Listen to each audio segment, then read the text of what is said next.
A man looks into the bathroom mirror and asks himself who he is, as he sees a whole other reflection. One side says that he's Lee Hoyeol, and the other Grell Claudiarpus Romeo, the successor of a once great clan. While making some tea and also drinking it, he thinks that he unfortunately became the character he made 12 years ago when he was in his second year of middle school. Second year, precisely. When he finished, he was extremely happy and quite obsessed, but now he regrets it, as this character was made at the height of his puberty. And this entire situation is because of that one game, History of the Arcana Continent. One of, if not the best virtual games, and another world, until its service was no longer available. It was never topped by another game, making it a game that holds legendary status. However, the day service for Arcana was stopped, along with the news that the CEO, Raymond, had gone missing. Arcana seemingly appeared in the real world. Out of nowhere, breaks in reality began appearing throughout the world, and the monsters from the game made their appearance. That was when everyone thought the world was ending, but people were assimilated with their in-game characters. That is when players appeared throughout the world. Not only did they have skills from the game, they were also able to defeat the once-thought invincible monsters and save the world. That is how players got the title of heroes. Naturally, he also fantasized about becoming one of these players, but soon he realized that even if he were to awaken his powers, he wouldn't be that famous. The cost of buying a single virtual reality machine was tens of millions of won, and even renting one would cost too much for them. His father apologized at the time, saying that he thought he would at least let him play as many games as he wanted. This was when his father's business collapsed fully. His sister tried to comfort him, and the mother tried to take the blame, which he didn't like. This was when Lee was faced with reality and its grim truth. He had no choice but to quit Arcana early. However, if he had known this would have happened, he would have done anything to play. Since he only managed to play for a few months, his stats are extremely bad, and even though his power was awakened, he wouldn't have wanted to spawn as a character he made while going through puberty. The outside him comments on the tea, noting that it's quite good, making the inside him go crazy. Grandel Claudarpus Romeo, a character he made during the height of his puberty, was a character he was very invested in. His story goes as follows. Granal was a successor of a great family. However, it was massacred by a demon, and he was left alive and alone. In order to get his revenge, he made the decision to become a demon hunter. This was a very cringy story he played around with, and also something he obsessed over while in middle school, which he laments now. In other circumstances, these memories would have been just something to laugh at. However, as a grown man, this is just plain embarrassing. Granal says that he missed having memories like this, making Lee cringe and demand he stop speaking in that weird manner. What is he going to do at work? Will he even be able to function as a member of society moving forward? If he meets his boss, who likes to pick on him whenever he has the chance, Granel will certainly do something that will get him fired. He wonders what to do, and Granel notes that nobles should not bow down in the face of adversity. Everything he tries to say comes out completely differently. Is this really how it is to assimilate with the in-game character? He remembers that most people said it wasn't a large difference. So why did he become like this? Taking into consideration that he can't work anywhere like this, he has no choice but to become a full-time player. But he doesn't remember much of Arcana, as he last played it over 10 years ago. He gets on the computer as first he needs to search things up since he doesn't know what it really takes to become a player. The money that ranker players receive after eliminating high-level ruptures is in the hundreds of millions. However, since it's all dependent on risking life and limb on the battlefield, it's all pretty useless information. Not only is his own life more important than some money, Granel also doesn't agree, as he has no need for material goods. He has tasted abundance once already. For this reason, he holds no real greed. That is why he needs to take a look and see what demon hunters do these days. He is quite surprised to find only 2 pages worth of information, and besides, it's not even wiki pages, it's just news articles. He's quite shocked when he finds out that Owan, and everyone in it, was killed with 0 survivors to speak of. The Owan boss was the only town where one could become a demon hunter, and the holy land of the demon hunters. Was that Owan really destroyed? There is just no way. It's not like nobody plays the role anymore, but because the role was basically deleted from existence. However, demon hunters were also quite useless. 10 years ago, they had low stats and a really awkward build path, with even their skills being extremely weak.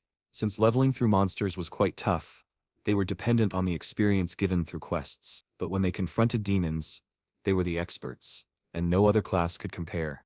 However, demons usually appeared only in demon hunter quests, and most of these quests garnered a reputation as they were very grindy. Not only was the role pointless most of the time, Demon Hunter was in general considered the most useless class in the game, but the role being different and not being able to proceed to the next class are entirely different things. This situation is just plain bad, as all the NPCs that taught skills are now dead. He starts reading a chat log, where people are discussing something regarding demon hunters. That's when a comment grabs his attention, which says that new demons were added in an update. He reads about the reality update, which made demons spawn as normal mobs, and due to this, players' injuries have skyrocketed because of the strong debuffs. Even level 200 players struggle. Lee thinks that if demons really appeared in reality, why haven't the demon hunters taken care of them? Just maybe, he's the only demon hunter left after Akon fell. But if that's the case, should he really take the initiative here? Even with his 10-year setback, there is nothing saying that the demons he knew are the same ones appearing right now, as a lot of things can happen in 10 years. Very high-level players are struggling with them, so what can he do? Suddenly, his past self calls him weak, as he, the great Granel, does not run from mere demons. That is his pride. After all, no matter what temptation or taunts demons send his way, they will never hurt the pride of Granel. He thinks that it's about time he did something, and Granel notes that this was just pointless thinking, as there is no need for hesitation. Thousands die because of demons, but he promised to send them back to hell. Several years passed after the Great Cataclysm, and many things were destroyed as a result, but humans are resourceful creatures, and were able to get back on their feet.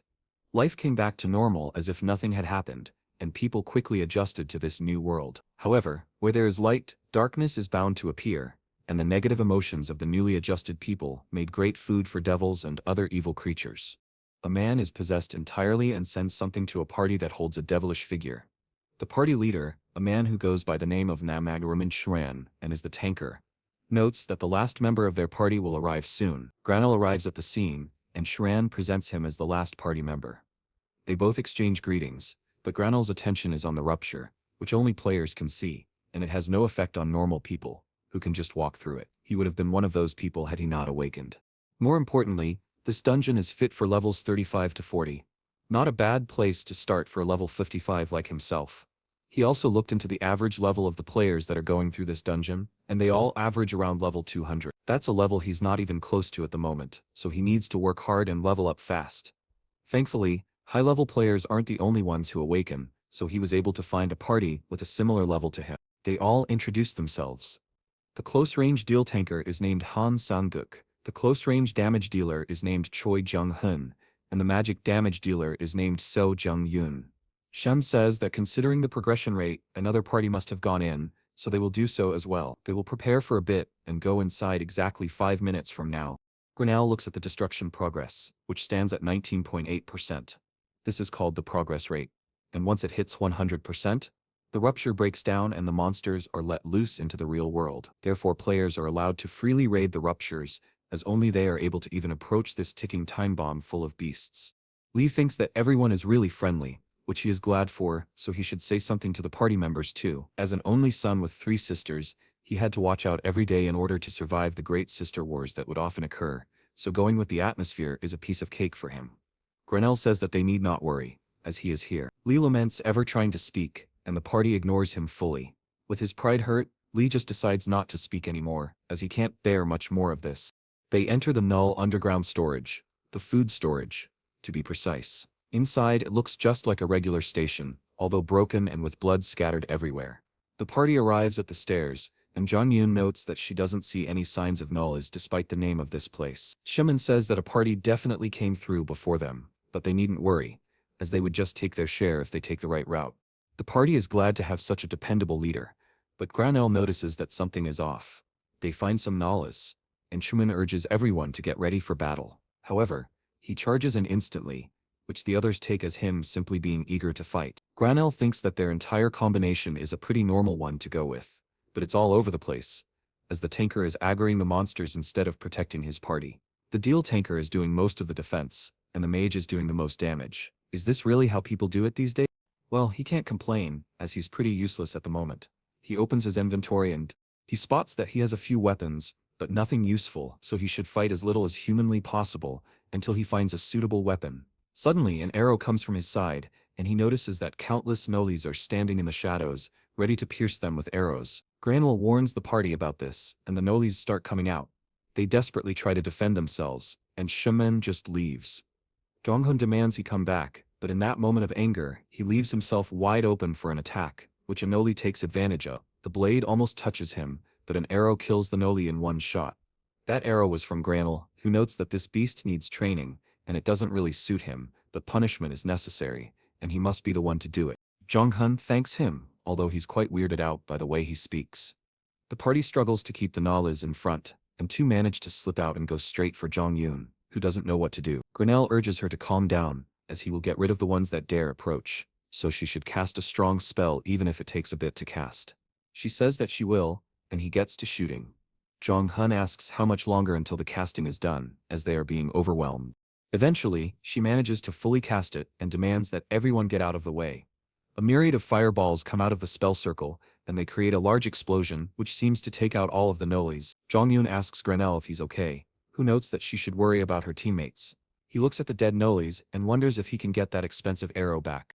Jong-yoon gives Sang-gyuk a healing potion, and Jong-hyun is extremely mad. He rushes up to Cheoman and asks just what the hell he was doing. He can understand that he didn't know about the ones who hid themselves, but why did he decide not to help? He basically walked them into a death trap, so he should explain himself right this instant. Cheoman smirks and starts laughing uncontrollably and very loudly. Dong-yoon says that this is not in any way funny, and if it weren't for his famous brother, he wouldn't be worth anything. Does he really think that he's all that great, a bastard like him?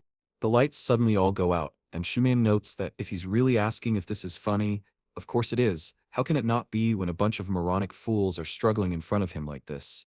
Granel's natural enemy skill activates, and it's revealed that this guy is a demon. Shuan finds it funny that they realize so late, but then again they are extremely dumb anyway. The party wonders what he is talking about, but before long they are all affected by his skills, and they see something which they fear the most. In Sunjarek's case, he sees his party members pleading for help while their skin melts. Their mentalities hit rock bottom, and they are all affected by the fear status. Shuman laughs at these pathetic humans, who are groveling in the illusion of fear. Suddenly, Granel charges in, and almost manages to strike him. Cheoman notes that he must not care for this particular human, as if he dies, this human will die as well. Granel thinks that piercing his armor isn't a possibility right now, so he should focus on the gaps for now. Cheoman attacks but misses, giving Granel the opportunity to attack. His skill, Natural Enemy, activates once again, as his battle power rapidly increases due to the presence of a demon. This attack also hits his armor, but now it cracks. Cheoman charges in, without a care in the world, and notes that humans are the fakest creatures to exist. Earlier he was friends with this human, but now he wants to kill him. Granel just slashes his face open, causing him to wail from the pain. He was slashed by a mere human, but he feels it from this distinct pain, that he was slashed with silver. Granel demands he not talk to him, as he doesn't talk with his prey. Shaman looks down and wonders where it all went wrong for it to become like this. He remembers the time when his brother told him to quit going into ruptures and become an analyst at his guild. He knew he did this out of worry, but he didn't want to live like a loser all of his life. Sometime later, he was also being mocked by a few goons who knew about his brother and urged him not to be a disappointment to such a great and powerful brother. All he wanted was for his brother to be proud of him. That's when the imp came and gave him a hand. All he needed to do was watch from the backlines while he worked. That is how he was possessed, and he watched his party almost die because of himself and the imp who had possessed him. With his mentality so low, he couldn't hope of getting out of the imp's grasp. However, Granel had awoken him, as the imp was weakened by his constant attacks. He screams from the pain and demands Granel stop this, as if he continues, this human will also die. Does he really not care at all? Does he want to be labeled as a murderer for the rest of his life? Granel looks at him and notes that if this is his pride, he gets it. The real Traman grabs and holds his body, even if it means that he will die. Granel uses this opportunity to cut his head clean off, and notes that with this, he has received his pride. Later, Shanshurin wakes up with his head still intact. He is quite confused, and everyone from the party asks if he's okay. He begins shaking, as he saw himself, how his body had its head cut off. Granel notes that he already told them that they needn't worry about a thing, as he is here for them. A human's negative emotions can lead to the empowerment of demons, so they should all be prideful and hold no fear. A demon hunter's attacks only affect the targeted demon. These words seem to move Coleman somewhat, and Lee notes that he didn't forget that logic, even if it's been so long. However, the imp fee didn't drop a single item, so it means he was dead broke. Later that day, Cheolman goes to his brother and shows him a post about a certain dungeon, and about a party whose leader was possessed by an imp. The comments don't believe a word of the story, and call it fake news. His brother asks if what he wants is for him to believe that story, and Coleman confirms it. The brother notes that even if he's the guild leader, Just taking a person's story for granted like this is a bit too much. Cheolman explains that the party leader from this story, the one who was possessed by a demon, was him. This causes Nam Taman, level 368, and the guild master of Gaon, to spill his drink all over the table from surprise. Taman is surprised that Coleman wants to quit being a player and become Gaon's analyst, as he was sternly against the idea before, so he's finding it hard to believe. Taman asks why he doesn't trust his own brother. Don't they share the same blood? Taman urges him to stop being so sarcastic about it, and he apologizes, noting that he was only kidding around. Taman asks if he's also not kidding about becoming an analyst, but Cheolman says no, he's very serious about that. He has realized what his weakness truly is and what his real role should be. He's been struggling to keep up with him until now, but now he wants to take pride in himself and carve his own path. Taman notes that his boost in confidence has made him quite curious about what kind of person that guy is to change him so much. Other than having killed the imp through him, if the status abnormality didn't affect him in the slightest, it must mean that his mentality stat is unparalleled. He also fought with a dagger and magic. From what he said, there are thousands upon thousands of classes in Arcana, but he has never heard of a class that uses those two things. He also doesn't get why he went into that specific rupture, considering he could have done harder ruptures with those specs of his. Coleman says that he knows how this story sounds, and that it's truly hard to believe, but he asks him to believe in him. Tama notes that he trusts him fully, since he was witness to all of this after all. Boss pattern analysis, guild management, and the scouting of new players. He got to where he is today thanks to his guidance, so of course he would trust him easily. He even brought a contract since he's his older brother, and now the most prided Gaon analyst. Coleman becomes embarrassed from all the praise but thanks his brother for being so kind. Taman laughs out loud and tells him to look at the contract to see if the terms are to his liking. Cheolman does so and starts sweating profusely when he finishes reading them. Back at the apartment, Lee notices that his level went up by quite a bit. He is quite happy with this, but Granel notes that it's too little of an increase, and Lee says that Nobis don't give much XP, so killing a single imp leveled them up by a whopping 12. Granel says that he doesn't concern himself with such trivial matters, but Lee sure does, and wonders how to spend the stat points efficiently. He also thinks that he needs to go to bed since he feels tired, but Granel has other plans, as he thinks this place is a mess, so he gets to cleaning. Later in the evening, Granel is cooking and takes his sweet time in making the perfect and healthiest dish he can. Lee is already starving, as he forgot that Granel followed regular schedules and practiced self-restraint like this.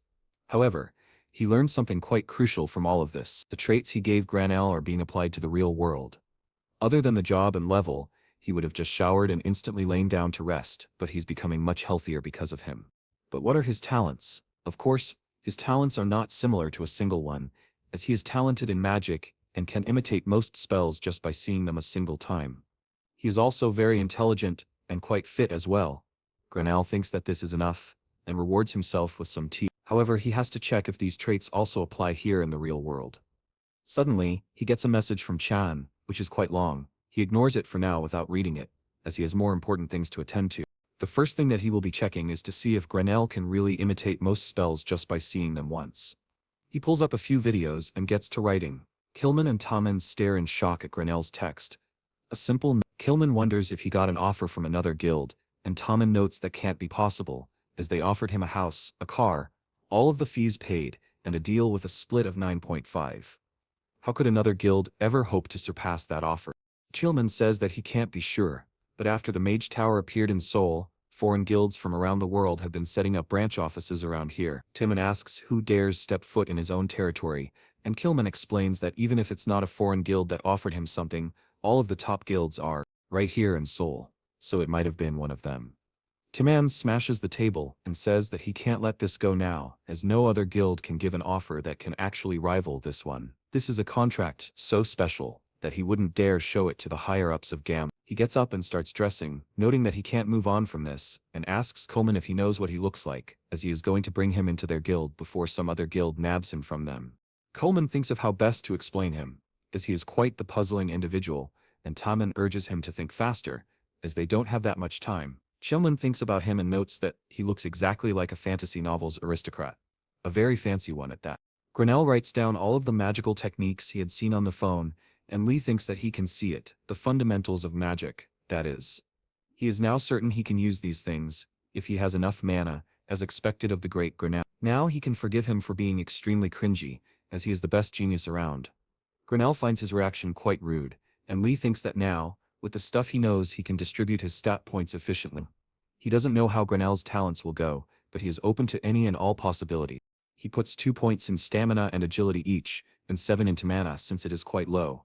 With 1 point left, he is reminded about Grenell's sad past, wondering why he even wrote such a dark past. The last point he puts into luck for his and Grenell's sake, who will have to work hard for them from now on. He only raised luck from 1 to 2, but that means he basically doubled his luck. Who knows, maybe tomorrow he will find some money on the street. In the morning, he looks into the mirror with a shocked expression, as he has found much more than money on the street. A whole class quest. The prologue of Counterattack. After Arcana basically became reality, quests became much rarer, and the reason for it was quite simple. There are not many NPCs in the real world to be able to give quests. Even a normal quest is much rarer than before, but what he got was a class quest, which seems to be a normal quest related to his Demon Hunter class. But from what he remembers, this shouldn't be an ordinary quest. He finds an article about a paladin by the name of Goiver, who had also received a class quest. It is a quest given to only one person among those who share the same class. It is such a big deal that just receiving one is enough to make it into the top news articles, an amazing kind of quest that people start mentioning would get someone into the top ranks. Logically speaking, there is no way a level 67 like himself would actually get a class quest, so it must mean that he's really the only demon hunter left in this world. However, it does make sense. Akan was the post of the demon hunters, and naturally, it sounds like a great place. But the reality was quite shocking. The demon hunter training instructor welcomed them warmly by making them climb a 1,000 meters cliff. This is when Lee was met with the reality of the class he chose. The quests were a repetition of rather pointless hard work, and the facilities were inadequate, to say the least. Even for meals they had to climb a mountain, and all the NPCs did was scream and yell. Anyone with a sense of self-preservation would have quit. But Grenell found it quite nice, as demons dig into the human mind, and that training made him much stronger. Lee thinks that all of that is in the past, and best left there, so he should take a look at what kind of quest he was given. He opens the tab, and his face drops. The Aokavyu, the Anti-Arcana United Korean branch, is a facility formed in order to reduce the chaos and damages all over the world. They hired all of the employees who had previously worked on Arcana and its development. In response to Arcana updating, an update that was going to reflect in the real world, they collected information and related it to Arcana while also analyzing it for the players. In other words, they are overworked businessmen. An employee damns Arcana for ever existing while stretching, and also asks another worker who had been there for longer if there will be a new Rupture update this week, as it's already past 8. He says that they can only hope that doesn't happen, and the laid-back worker notes that Raymond is extremely creepy. He must be the one managing the homepage and always uploading content, isn't he? The experienced worker tells him to stop making so much chit-chat and keep clicking refresh. The laid-back worker notes that he was just curious, as he uploads the content on the homepage. The same things happened in real life a little bit later. Suddenly, an update appears, and they both start sweating profusely. The whole office is in a frenzy, and one person even starts writing his notice of quitting, while another unplugs all of the phones, as the press will surely call them. This update is based around demons, with a new Rupture appearing containing the Count family's fortress territory and the territory outskirts. There are also new monsters, who are all quite high in level, the lowest being 220. There is also a new named monster, Count Ascura, who is level 4. The laid-back worker thinks that this is crazy, as the rank 1 player currently is only level 430. This is just plain insanity. Unfair update, not meant to be cleared. He thinks that this is too hard even if a bunch of rankers got together. The experienced worker says that this isn't the issue, as the whole association wouldn't be able to do anything here. The laid-back worker asks about the Mage Tower, as the NPCs there might be of some help.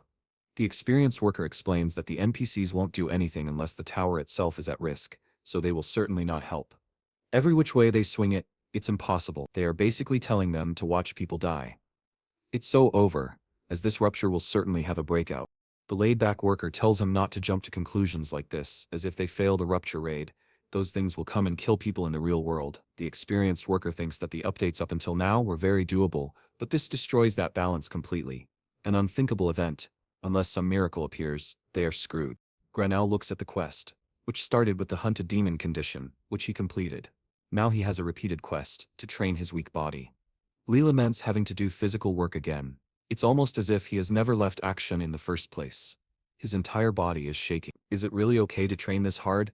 What if he just ups and dies? Grenell can barely make a sandwich, because his entire body is unstable. He thinks that making a sandwich with a new look like this isn't bad once in a while, and Lee asks him to stop spilling it everywhere. However, he does feel like he achieved something, as he would have given up right away if it wasn't for Granel's pride in having to accomplish anything that he puts his mind to. Now that he completed that dumb quest, he can get some well-earned sleep and is also quite excited to see what quest is next. Early in the morning, at a park, Granel is doing pull-ups and Lee is extremely furious. He got another quest of the same nature as the last, to run 20 kilometers, do 1,000 push-ups, 500 pull-ups, and 300 burpee tests, which he did already. Lee wonders why they are going through this type of quest again and again, as it's already been a week since they started. Once he completes one, another just pops up the next day. Granel sits on a bench, extremely exhausted at this point, and Lee thinks that he is only able to do all of this because of Granel's traits.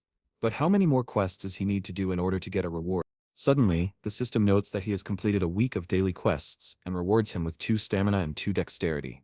Lee finds these rewards amazing, as they are permanent too. Items that raise stats are extremely expensive. It takes millions of won just to raise 1 point, whatever the seller wants to receive. However, he just raised 4 points of his stats without even leveling up. That is just straight up broken. If it's a repeat quest, it must mean that he gets this reward every time, which he's very happy with. Granel says that he would be able to do it 10 times a day for a reward like this, while shaking, and Lee tells him to calm down. Suddenly, he hears some news from the radio of the grannies who are at the park with him. Most guilds have decided to plainly give up on the new Rupture raid. At the news, a reporter tells everyone about the new update, and the new monster Count Ascura. He is a half-demon, half-vampire hybrid, and his level is 430, which is the highest a monster has ever been. It is also assumed that this Rupture raid will be the most difficult one ever. Granel watches all of this on his phone, while brushing his teeth, and Lee wonders how anyone will be able to beat a level 430 monster. People panic, as the boss monster seems impossible to beat, and most large guilds pulled out instantly when they heard about him. Lee watches all of this go down, and thinks that demons are what players have the most difficulty with currently, as they grow stronger the longer they battle, and players also have to deal with the abnormalities they throw at them. This is why people say that one needs to be 10 levels higher in order to defeat a demon. Therefore, Count Ascura, with his towering level, will have no opponents.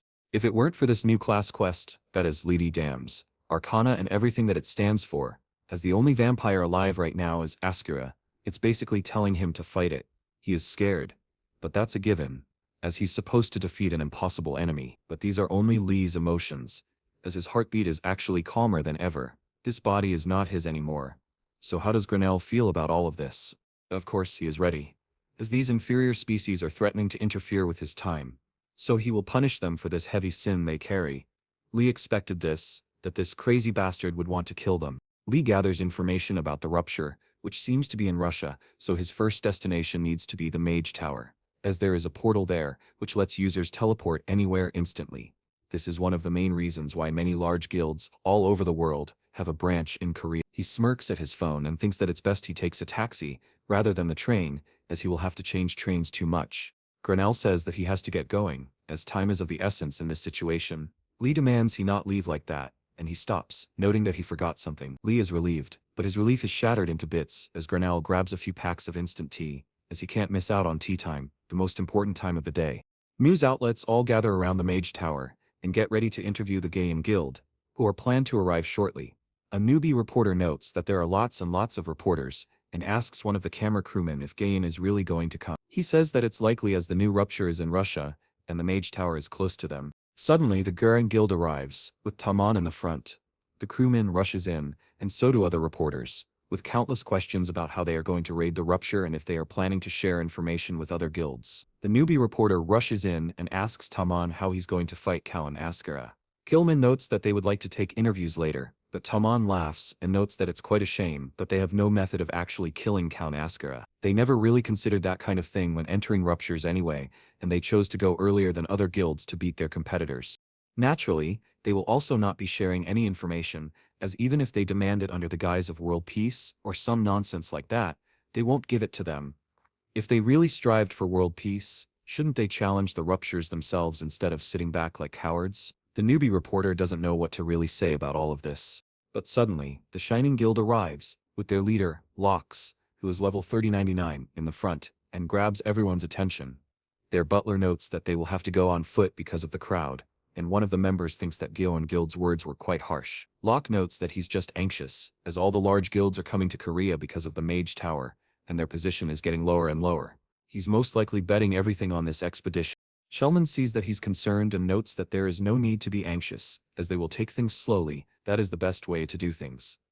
Tamon asks if he tried to contact Lee again, but Shellman notes that he didn't have time, as the update had taken place, which made them quite busy. Tamon says that if he's as strong as anticipated, maybe he will try to raid the rupture. Perhaps they will see him in the Mage Tower. While in a bus, Granel watches another video about magic, and thinks that this marks the 100th video he watched regarding magic, so he understands fully now. There are 3 levels to magic activation: inspecting the mana, interfering with it, and finally manifesting it. He uses a skill in the bus, and the driver tells him not to use skills in here as it is quite dangerous. Lee urges Granel to apologize, who does so quite pompously. He thinks that he just learned a skill from watching a video, so it's going to be quite helpful, as he didn't have many to begin with. He opens the skill tab, but the skill he just used isn't there. Is this, perhaps, a bug of sort? Eventually he arrives at the Mage Tower, which looks completely different from the outside. He approaches the portal and suddenly feels something vague, almost as if he could also manifest this type of teleportation magic. It might actually be easier to understand than the ignition magic from earlier. A man carrying something suddenly bumps into him and sends him straight into the portal. Taman demands he watch where he is going from now on, as they are making them look bad. Shulman thinks that the man who was pushed into the portal looked like Granel, but his thought is interrupted by Taman, who asks him for the briefing. Shulman starts explaining that the new rupture is in Russia, and it looks like this. The outer circle is the territory's outskirts, and there are countless entrances. The inner circle is the Count family's territory, and there are about 30 entrances. The last is the innermost circle, the fortress rupture, where the boss monster Count Ascura resides. This is just an assumption based on shapes and patterns, but if the rupture breaks, it's likely that Count Ascura's castle will be summoned in the real world. In Russia, countless news outlets film the new rupture, and even a vlogger is there who starts live streaming his experience. Suddenly, Granel arrives, and the vlogger tells him to find another rupture as he was here first. Granel tells him to move at once, as he hasn't the patience for something like this. Lee just meant that he was cold, but of course it came out like something else. He arrives at the front of a rupture, the territory outskirts. He just hopes that from here on out, it's warmer inside. A woman is slaying a few zombies with her group, telling her to wait as she is moving too fast. This is Leon Bellucci, level 3 hate, and the Berserker Guildmaster. Her trait is to say lots of words that need to be censored. Granel arrives on the other side of the portal, and thinks that this must be the outskirts of the territory. Lee doesn't like it one bit, as it's even colder in here, but Granel likes it, as this weather is making his blood boil and keeping him warm. Such a great way to begin the hunt. Suddenly, a few growls can be heard from behind him, and when he looks, more than a few bloodied wolves appear, all level 230. Granel thinks that they have a pretty high level, and he's only level 67. However, with the natural enemy skill, he can surely come out of this victorious. Granel says that these must be the Count's guard dogs. They really chose the wrong owner. He summons his dagger and notes that he will make them unable to be ignorant, and then they will realize the fear of being hunted. In a different part of the outskirts, Lan's group assesses the dead wolves, while she starts kicking one who is already dead, saying some things that YouTube certainly wouldn't like. One of her guild members urges her to calm down just a bit, but another dismisses this, as this is just how she is. Finally, she calms down and looks upon the wolf, who is surely dead now, if he wasn't previously. The guild members talk about how they already killed dozens upon dozens of these things, but there's seemingly no end to them. That's when Leonie notices that something is very strange with them. These wolves hold no fear. It's as if they don't even know what that is in the first place. A guild member asks what she's talking about, and another urges her to not try and seem sharp, as it's clearly not working. She says that isn't why she's saying this. It's that it feels really ominous for no reason. For example, have they ever seen even one whimper or look of pain while they killed them? The party can't say that they have, and this leaves them quite puzzled. Suddenly, a desperate howl can be heard from a distance, and they notice that it's clearly not a normal howl. It's a cry for help. Rather, they didn't sound like that when they were killing them, so what could make them do that? Leonie notes that if they won't look, they won't know, so they should follow. The party urges her to wait, and one of the members signals the others to rush, as their guild leader is on another crazed sprint. Granel uses the bow and thinks that he can feel the mana that is gathered at the arrowhead. It's not a good arrow, as its craftsmanship is quite poor, but he can inspect the mana on the arrowhead and interfere with it, and if he does that, he can manifest whatever he wants to. He covers the arrow in flames and shoots a wolf, instantly killing it.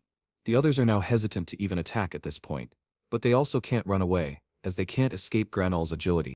Later, Leonie arrives and is struck at what she is seeing. A lone man among countless wolf bodies, enjoying some tea, as it's most likely tea time. One of the guild members wonders if he has a fire arrow magic skill, and Leonie wonders who this bastard is. Who in their right mind dresses up in a suit for a rupture raid?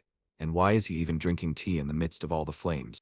A guild member suggests that he's most likely a streamer, and he probably started following a guild, but couldn't catch up, so he decided to rest here. Leonie thinks that is pretty stupid and talks with him. Noting that it's very dangerous around this area, she tells him that a civilian shouldn't be inside, and he must get out now. Grenell just side-eyes her and continues drinking his herbal tea. Leonie is extremely mad that he ignored her, while her guild members try very hard to contain their laughs. She tries to scold him for ignoring her so rudely, but that's when the guild members demand she watch out, as new enemies have arrived and are surrounding them. Quickly, the party gets ready to defend themselves, but are very scared at the sheer number of them and wonder where they came from in the first place. These are bloodied bandits, and seem to be at the same level as the wolves, level 200. Leonie demands everyone get into position, and they begin attacking the bandits. A guild member urges everyone to be cautious, as most of them are brandishing weapons. Leonie gets into position to activate her skills and slashes countless bandits in only a second. She tells her party that they have nothing to worry about, but she gets proven otherwise, as on a nearby hill countless archers are ready to unleash a flurry of arrows on them, their deadly red eyes glistening even through the darkness. A member notes that they are basically surrounded, so what do they do now? That's when Grenell finishes his tea, and Leonie is extremely surprised that he didn't leave. Is he actually insane?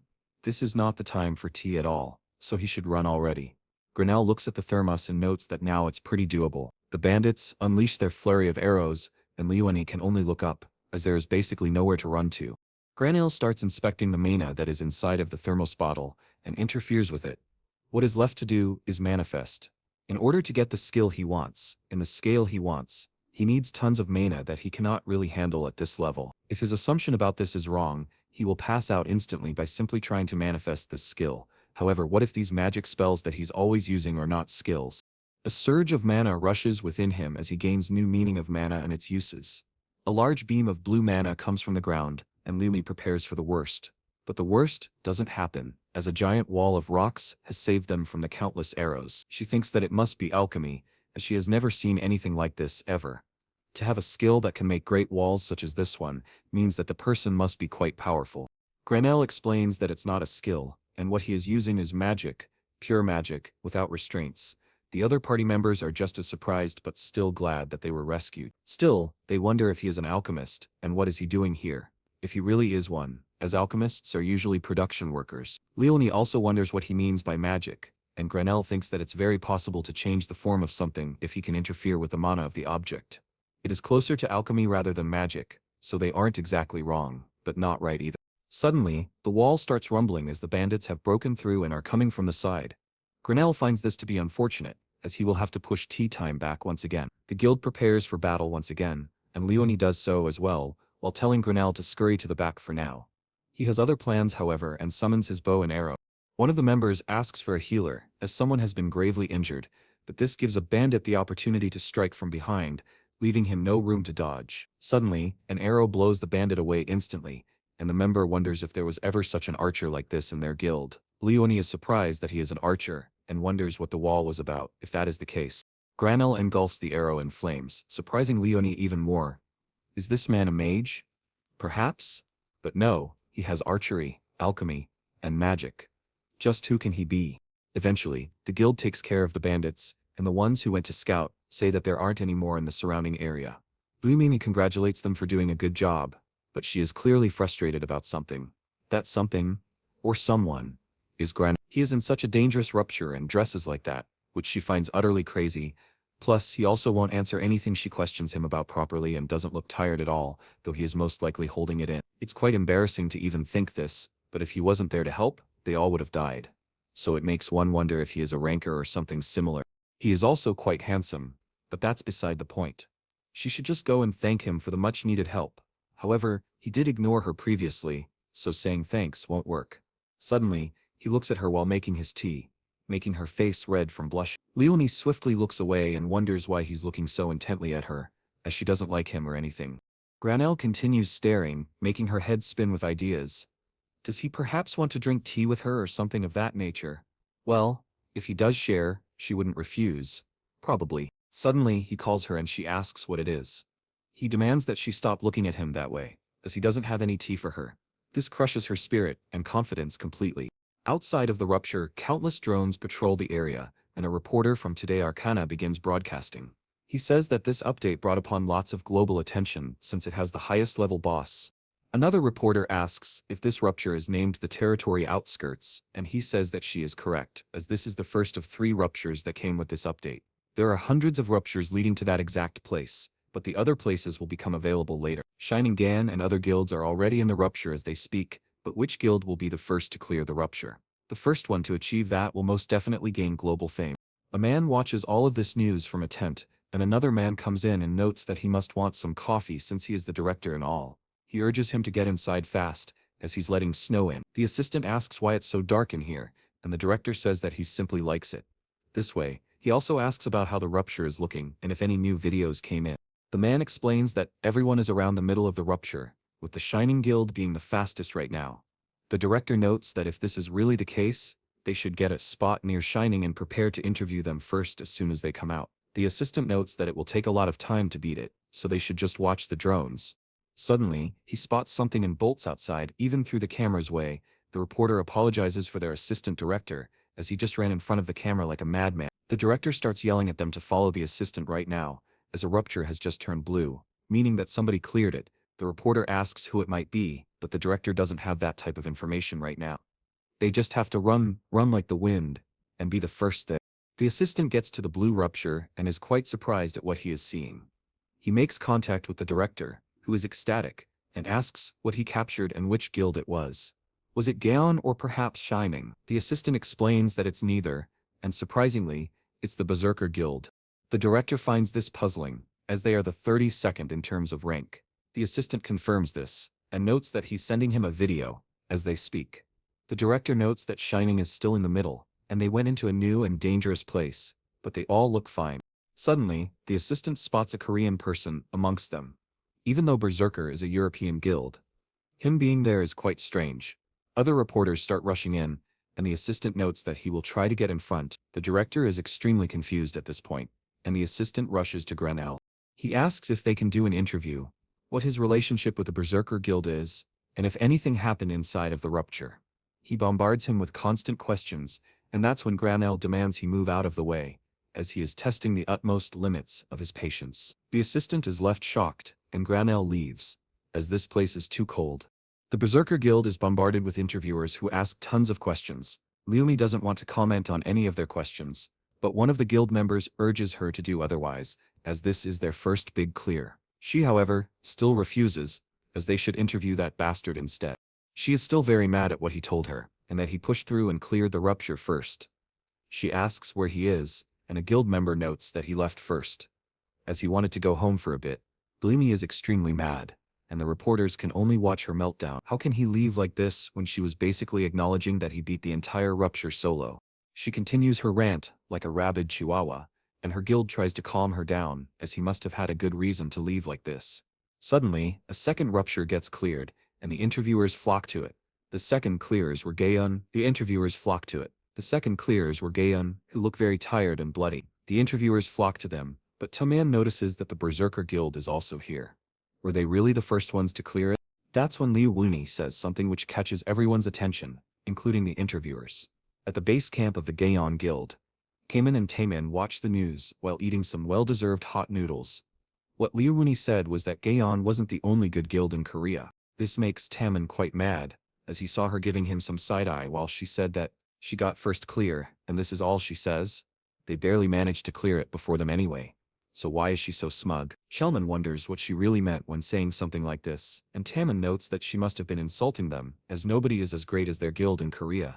He gets so mad that he hands the ramen to one of their assistants, who happily takes it. However, it was empty, as he already ate it all. Kamen notes that she probably meant that she met a Korean player in the rupture, with Taman thinking that perhaps it was the Mythology Guild. Kamen notes that they are still in the rupture, and Taman finds it great at first, but then laments it, as he doesn't know who it could have been. Chilman says that he's not really sure, as it's hard to find a Korean who is better than them. However, there is only one person he can think of. Granell takes a hot shower and dances around as he is extremely happy. To get out of that cold, and enjoy some well-earned rest, Grenell finds Lee's attitude quite embarrassing. Lee says that, after a hot and nice shower like this one, he will take a good and long nap. Grenell stops for a second, and Lee fears the worst. Unfortunately for him, the worst comes to pass, as Grenell has detected some dust probably gathered while they weren't home, so he needs to get some cleaning done. Lee is extremely distraught as he wanted to rest badly.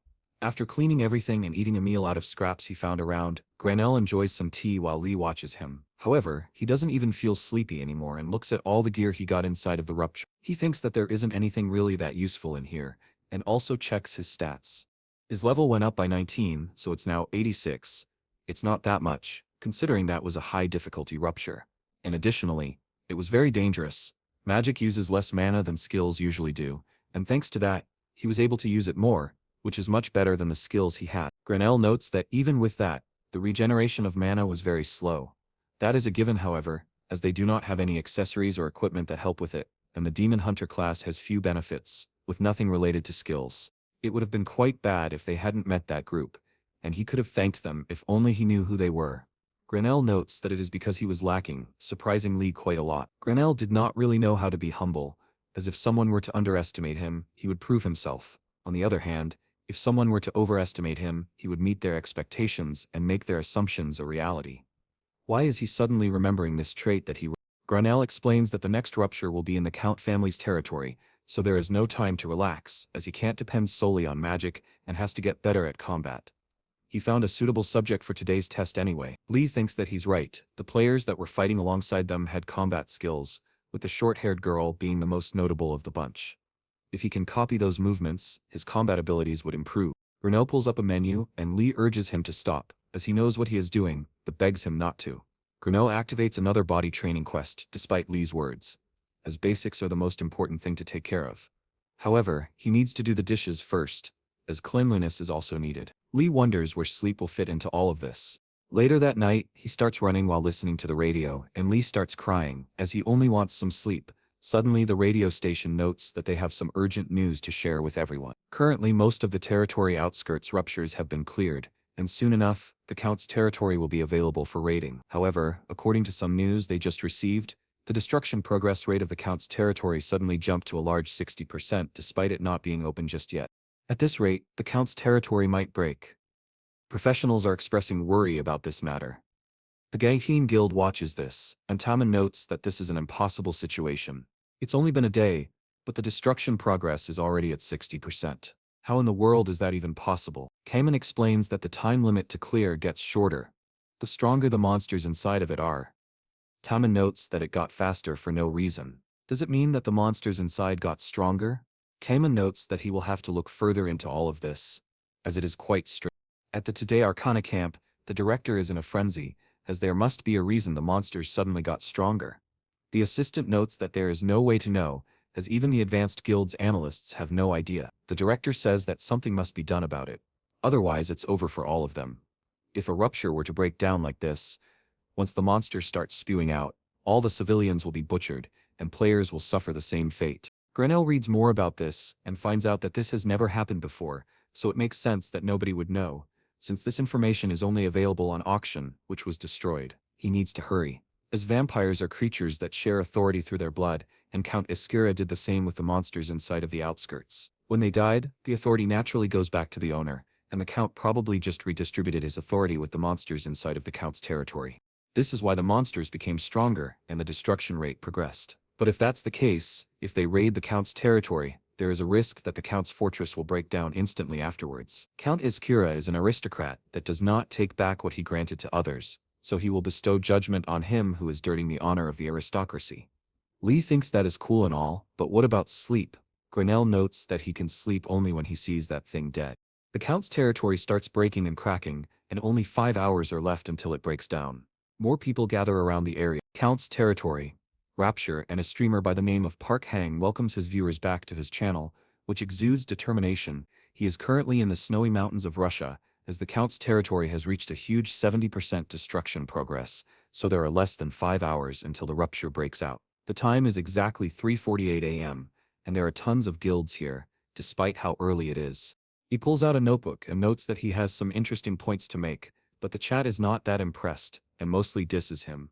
The grind never stops, however, so he explains that this time the Count's territory only has 30 entrances, way less than the previous Rapture, which had 200. Since there are so few entrances, various guilds decided to go into one Rupture at once. The XP and loot are distributed based on the contribution rate, so guilds need to balance each other in order for both to prosper. The chat continues to diss him, like usual, since they probably have nothing better to do, but that's when they spot Chan behind him. Hang turns around to see him, and indeed, it is Chan. Chan greets his team, and Timon asks how the Rupture entrance situation is. Chan explains that he looked into it thoroughly and found out that competition is basically inevitable since there are so few entrances. Timon notes that they are fine with anything as long as they are not going against Shoning. Chun tells him not to worry about them, as they went far north because they want to go against the Unified Under Heaven Guild. Timon is surprised, as that is the guild which holds second rank, and Hung's chat begins talking about how the first and second guilds are duking it out. Chan says that Berserker is with Second Son and Bohemian, which makes T-Man think that they are better safe than sorry that way, but they will not gain much loot or experience. Hang's chat slowly disappears in front of him as people are going to watch other streams, so he tries pleading with them, but nobody is really listening at this point.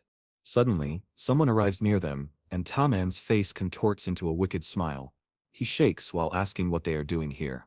This is the fourth-ranking guild, Inazuma. Their guild master, Hisagi Kazuma, who is level 3076 and holds 6th place in the player rankings, says that this must be a coincidence, as the lowly Gaon guild is standing right in front of the Rupture he wants to enter. Hang is surprised that Inazuma is here, and his chat is even more intrigued right now. Taman notes that they were very insistent on not placing a branch of their guild in Korea, so their plane must have just landed, right? Kazuma laughs it off, and explains that it's much better and more economical to take the plane to Russia than set up a whole branch in Korea. Taman asks if he's really challenging them right now, and Kazuma notes that it isn't worth anything of value, so the world won't lose anything if they eliminate them. The guilds both start to exert their power and get ready to attack at a moment's notice. Hang is the first to catch this in action, and thinks that if he can record all of it, he just might make a fortune. That's when countless other streamers and reporters sweep beside him and rush to see Gaon and Inazuma in action. They rush in and ask tons of questions, with no real rhyme or reason, while Hang just watches from behind, as that is the only thing he can do right now. Shan explains that he knows how he feels about Inazuma, but the destruction progress of the Rapture is their biggest issue now. If two guilds compete, everybody will lose, and there isn't enough time for that. Suddenly, the streamers around start saying that Inazuma is better than Gaon as it's falling behind in 5th place. There is also the rivalry between the guild masters, which is quite sad, as Kazuma is in 6th place while Taman is a lowly 11th. All of these comments sting Chan like bees, and they are both extremely riled up now and ready to go. Chan explains that they were here first, so naturally it will not look good if they give up the space. He gestures to Taman to rip them apart quite strangely, who happily obliges. That is how Gaon and Inazuma went into the Eastern Rupture at the same time. The news gets wind of this and reports about their rivalry, and how their respective rankings and nationalities are bringing a lot of attention to the situation. At the northernmost Rupture are the 1st and 2nd ranking guilds, Shining and Unified Under Heaven. In the Southern Rupture, the 30th ranked guild Berserker, the 7th ranked guild Second Son, and the 3rd ranked Bohemia all went in together. The destruction progress has already reached a dangerous 80%, so this is naturally causing fear and anxiety to be felt throughout the world. While inside of the Count's territory, Grinnell is having some tea, but the Rupture he went through is unknown. He thinks that the most useful thing he got from the last Rupture is the fact that running out of mana is extremely dangerous, so he had to figure out a way to use mana more efficiently during battle. The result is this magic designed from the alchemy skill, in which he shapes things into the stuff he wants. At first, to test things out, he got some rocks and changed them into a teacup and table. However, the more complex decor and the more detailed he wanted it, the more mana he had to spend, so it was not as efficient to use in battle. There was also one more thing he realized while pondering this issue. Suddenly, a few soldiers of the Count arrived, all of them level 300. Granal put his hand forward and noted that if this was all the authority the Count gave them, it was quite pathetic to say the least. A few rock formations rose above the soldiers, and Granal demanded they turn back into dust. He used the Restore to Original State skill, and crushed all of them. With this skill, almost no mana was used, and Granal noted that this was best classified as reversal magic, so he would name it just that. Lee lamented the cringy name, but let it go for now. Meanwhile, in the deepest part of the territory, a few soldiers were waiting for victims, but they seemed to be the victims instead, as Taman jumped on one and instantly killed it. The others saw this and jumped on him. But this made him smile. He used an extremely wide swing to hit all of them at once. Afterwards his guild also arrived, but Taman thought that something was amiss here, as he had only killed 10 monsters, which was very few for how deep they were. One of the guild members reported back and noted that Inazuma was in around the same state as them. They hadn't killed much, they entered the same rupture, sure, but they went completely different ways. So how did any of this make sense? Suddenly, Inazuma popped up, and Kazuma noted that it was quite peaceful around here, which he found to be boring. Taman asked why he thought they were friends all of a sudden, and they got into each other's face. Kazuma noted that he didn't really get why Taman hated him so much. It made him want to kill him. Taman tried to say something, but Chan contacted him over his earpiece, and noted that he had done the dungeon analysis and needed to get out of the square, as that place would be swarmed soon. They didn't get to, however, as the earth rumbled and Taman's expression changed. The Count's knights arrived, all of them level 350. Taman demanded that everyone get ready to fight, and Kazuma also drew his weapon, as this was not the time to bicker like they usually did. Taman thought that cavalry had much more destructive power than average terrain units, so even if all their tankers combined went in front, they would suffer mortal injuries. So what was he supposed to do in a situation like this? Kazuma said that he didn't like this idea at all, but he asked Taman to take his back while he focused on the front. Slowly but surely, the enemies surrounded them, and there was nothing they could do. Chantan told Taman that this situation was too dangerous, as even the unified Underheaven Guild suffered extreme casualties from a single cavalry ambush. They should not fight and instead lure them somewhere where they couldn't come in all at once. Taman thought that he would like to retreat, but that seemed impossible right now. Suddenly, the earth started cracking beneath them, and large pillars eliminated most of the cavalry and blocked the rest. They were all extremely surprised by this and wondered who could have saved them in this manner. That's when Granel showed himself, and Chan was extremely shocked to see him. He told Taman that this was the man they wanted to recruit, and who had saved their lives. Meanwhile, Wang was still streaming in on Gaon's tail inside the rupture despite how dangerous that was. While he tracked them down, his 12 viewers continued to diss him, with many saying that a lot of streamers were already on Gaon, so he should do something more interesting. He told them that he would try to go after the Inazuma Guild and see what he could dig up, but that's when he heard a large explosion, and his chat was very surprised by it. Someone donated 4.A1 for him to check it out, so he got going as fast as he could. The guild masters of both guilds were extremely surprised, as there were stone pillars all over the battlefield. Kazuma looked at Granel and wondered just what type of monster this was for him to summon all of that without chanting a single spell. Kazuma thought that he must have extreme amounts of mana, and also found his attire quite weird, considering this place was basically a battlefield. Just who was this guy? Suddenly, one of his subordinates told everyone that knights had started to appear between the pillars. However, Taman saw this as an opportunity. The stone pillars were slowing down the horses significantly, so this was the perfect time to strike. He explained that he would have to thank Granel later, as he had a few horses to butcher. He also activated his berserk skill, which increased his attack damage by a ton and dulled the damage he received. He jumped high into the air and thought that with these pillars advantaging him, this battle was his. He cut one of the horsemen in two, and the impact of the attack permeated throughout, also damaging the others. Kazuma saw this as an opportunity to shine, so he told his guild to charge forward. They did so, and Hang was glad that he caught all of this, wondering who this amazing mage was as his view count rose to 30. They also observed Granel, using reversal magic as he crushed 2 horsemen. Wing and the chat could only stare in awe, as they found it hard to believe what just happened, but it was real. Granel summoned a dagger, and noticed that its durability was pretty high, but he wouldn't want to bring it down. Wing's chat saw this as him playing with the mob's life. Granel thought that if he interfered with the dagger's mana to change it and then reversed it back to normal, right after, the durability shouldn't be affected. This should work, as when he changed the rock into a cup, it had a cup-like durability. When he changed it back, the rock turned back to normal. If this ability to restore to the original state really brought it back to the original state like advertised, it was entirely possible for him to transform the dagger into silver ore and strike the mob, leveling up in the process. His presumptions seemed to be correct, as the dagger didn't lose a single point of durability if he reverted it right after. Lee was glad about this, as now they wouldn't have to pay for the repair fees, meaning more money in their pockets.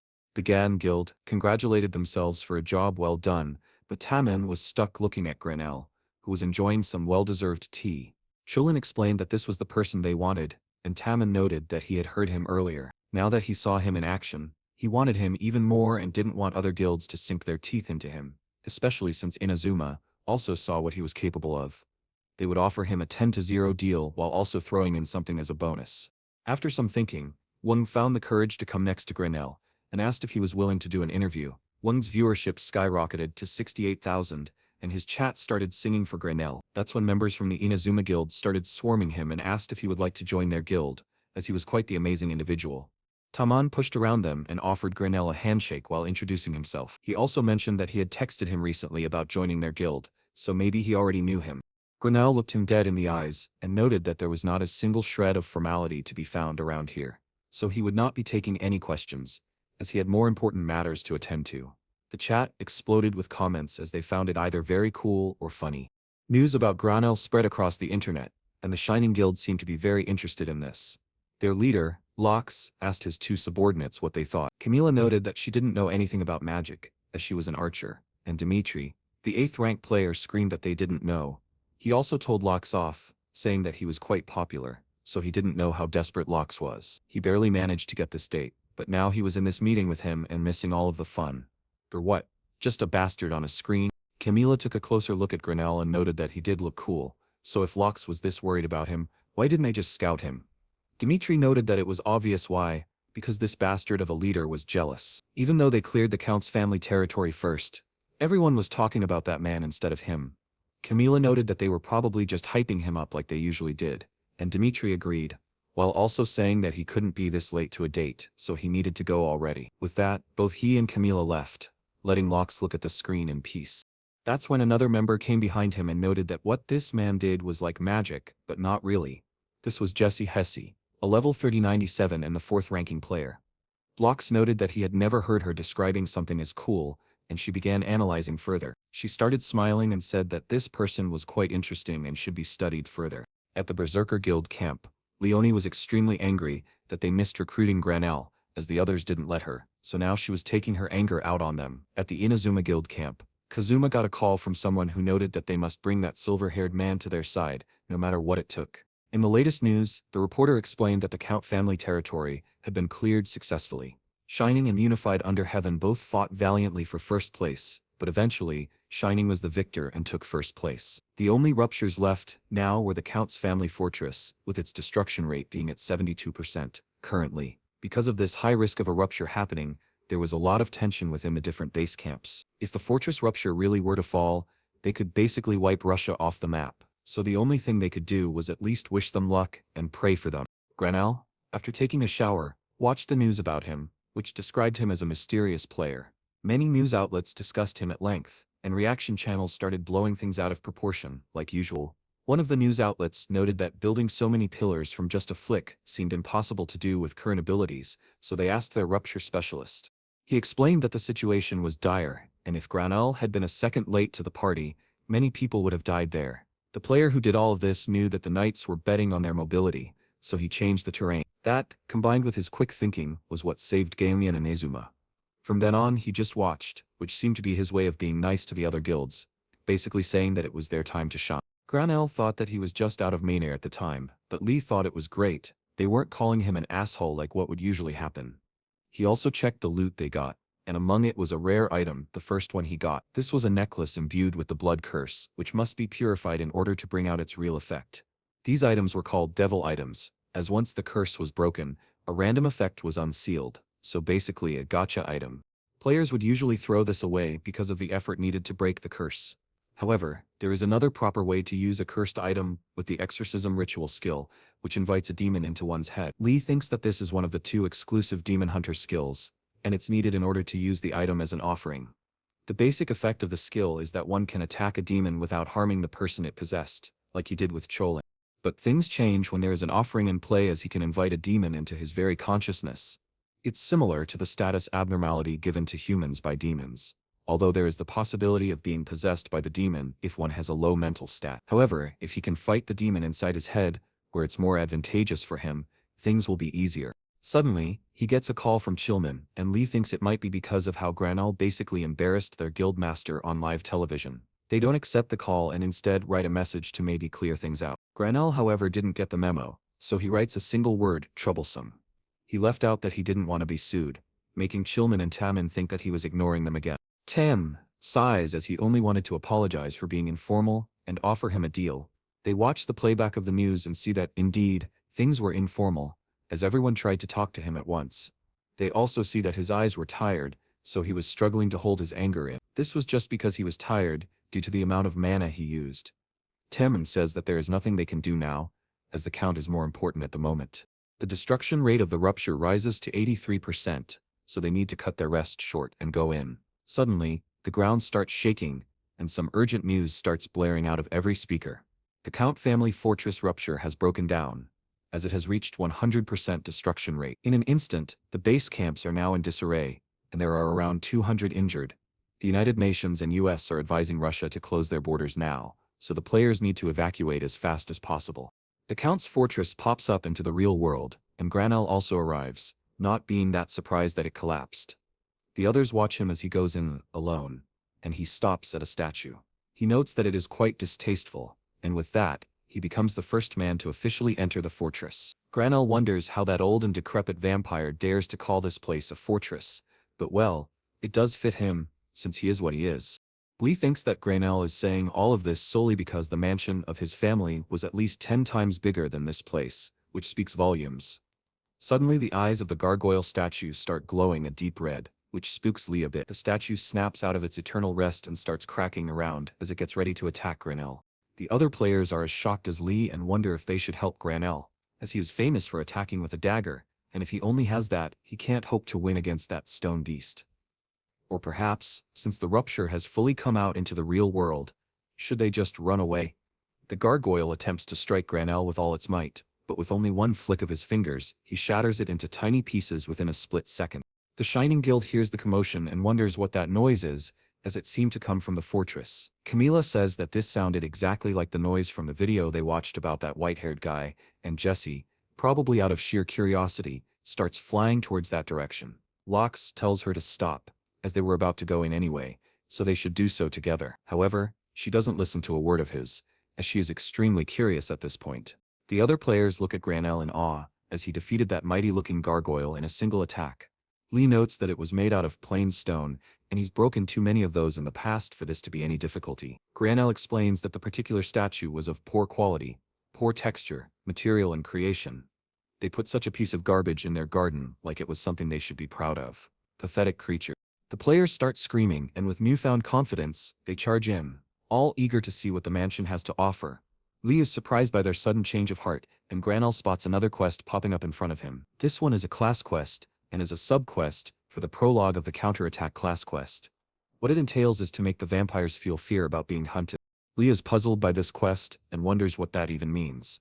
But Granel gets going instantly, as this is not the time to hesitate about things.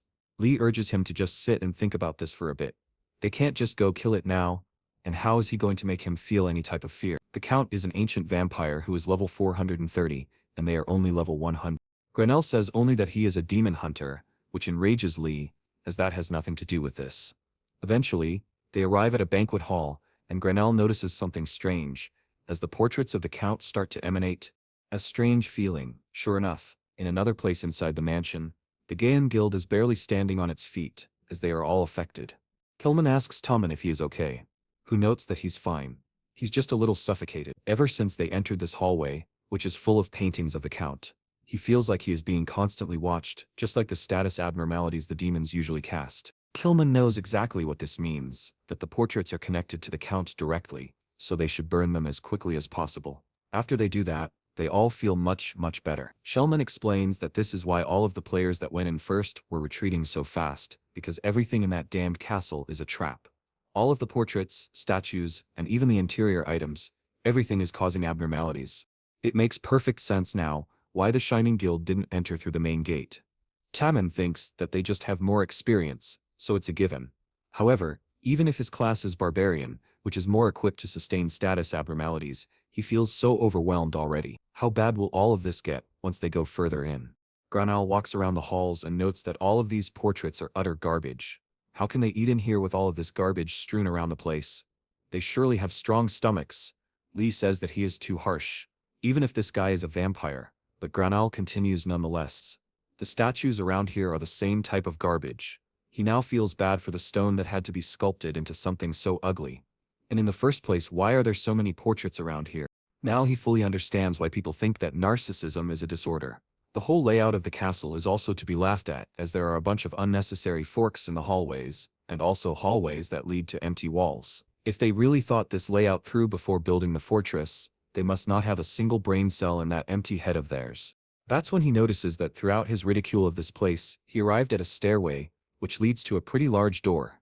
This makes Granel smile, as judging from the placing and the stench that comes from behind that door, this must be the main area where the Count is situated. Lee is a bit hesitant to charge in, as that place just seems off in every way, but before they can fully go up the stairway, Jessie pops up in front of Granel, happy that she finally found him. She explains that she saw his really cool and unique magic. Granel just looks at her, and she starts yapping about how curious she was about him and the skills he uses, while Lee thinks that if she's floating like this, without a care in the world, she must have endless amounts of mana. She asks if they can talk about his magic, as she is very curious, but Granel explains that she should watch her manners. He puts his hand on her shoulder, pulling her down, and notes that if she wants to be taught something, the bare minimum is to have some manners when asking. Jessie just looks at him, but her usually cheery expression is shattered into fear as the Count himself has come out of his room. This activates Granel's natural enemy skill, and the Count explains that he wondered who woke him up from his restful sleep. But it was just two measly humans. How foolish of them. Jessie thinks that the Count's power is truly overwhelming and asks Granel if he is alright. However, he doesn't hear her, as he is too focused on that stinking vampire Count. How funny, as he should only be called a Scora. All he is a rather vulgar and vicious vampire. He takes out the necklace he got earlier and uses it as an offering. Today he will be taught an important lesson for pretending to be of real aristocratic lineage. He activates the skill Exorcism Ritual, and Lee now gets it. If they do manage to activate the ritual, they could bring Eskira into his consciousness and fight there. So this is what Granel meant by saying that he is a vampire hunter, as his head is filled with thoughts about eradicating demons. Will this be okay? However, as Eskira is still level 430. If things go wrong, they might get possessed. Eskira starts laughing at his necklace, and notes that all of this is quite a pity in his eyes. He likes his arrogance, but he is still nothing more than a lowly human. Jessie explains that the Count is now absorbing the power he shared with his subordinates, but Lee already knows. And this is very bad. He is already 300 levels above them, but if he were to absorb all of the power he shared with his subordinates, that level gap will become much larger. That's when the necklace breaks, and they are both transported to another place, Granel's mind.